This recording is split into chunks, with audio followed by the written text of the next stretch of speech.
Y sin más, ya dándoos las gracias, reiterándoos las gracias, paso la palabra al delegado Overo. Muchas gracias.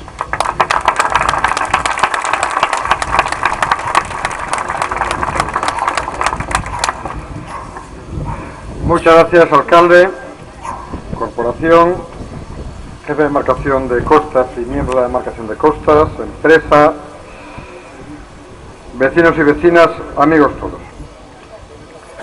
Unas breves palabras porque hoy lo que importa fundamentalmente es esta obra, pero creo que es necesario también que expliquemos brevemente tres aspectos muy importantes relacionados con ella. La primera, la remodelación de la propia obra y lo que significa.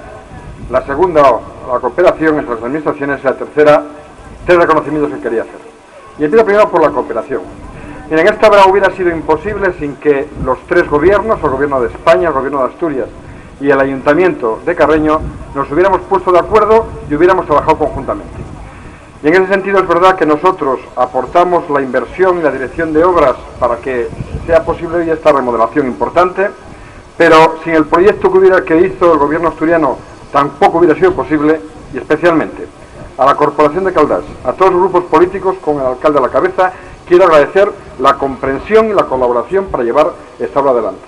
Sin esa conjunción y sin esa visión política de alturas de la corporación y de su alcalde, esta obra no hubiera sido posible y por tanto quería resaltarlo hoy especialmente.